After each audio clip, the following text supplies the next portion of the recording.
She had pleaded hard to be allowed to ride with them, but her cousin Walter had only grudgingly agreed when she reminded him, "At least I shall be seen.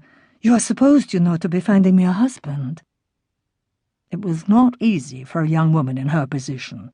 Only a year had passed since her father had died. Her mother had entered a convent. "It preserves my dignity," she told Adela, as she entrusted the girl to her relatives, thus leaving her with nothing but her good name and a few dozen poor acres in Normandy to recommend her.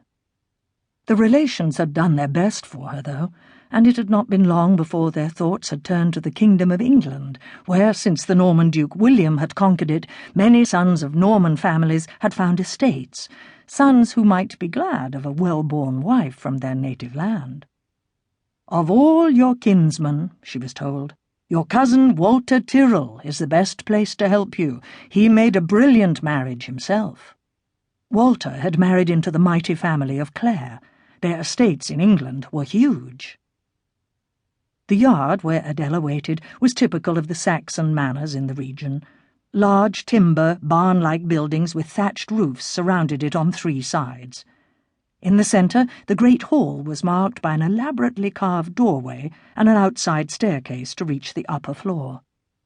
"Here they come!" A shout went up as a movement at the door of the hall indicated that the leaders of the party were about to emerge. Walter came first, then a squire, then the man they were waiting for, Cola.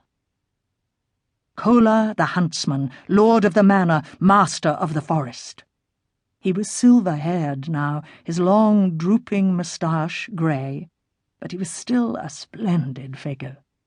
His athletic frame might not be lithe any longer, but he walked with the grace of an old lion. He was every inch a Saxon noble. It was not Cola, however, at whom she found herself staring. It was his son, who followed just behind him. In his 20s, she estimated, he was tall and handsome, with long blonde hair, a short beard, and bright blue eyes. He walked lightly, athletically, with such an air of noble breeding that she instinctively felt glad that these Saxons, at least, had kept their manner, unlike the many others who had lost out to her own people. A few minutes later, just as the sun was tipping over the oak trees on the horizon, the whole party, some 20 of them, moved off.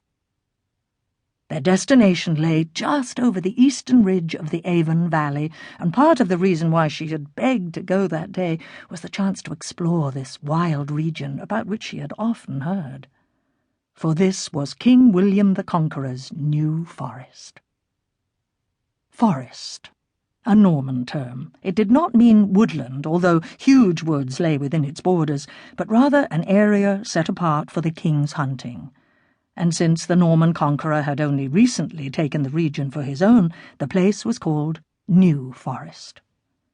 The area William took for his New Forest was a huge wedge. From west to east, it stretched from the Avon Valley almost 20 miles across to a great inlet that came in from the sea.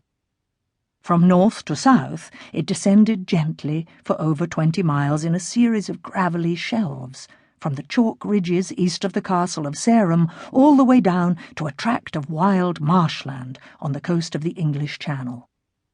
It was a mixed terrain, a great patchwork of heath and woodland, grassy lawn and bog, over which little bands of men had wandered, settled, made clearances, and departed for so many thousands of years that it was no longer possible to decipher with any certainty whether any patch of the landscape was fashioned by the design of God or the cruder hand of man.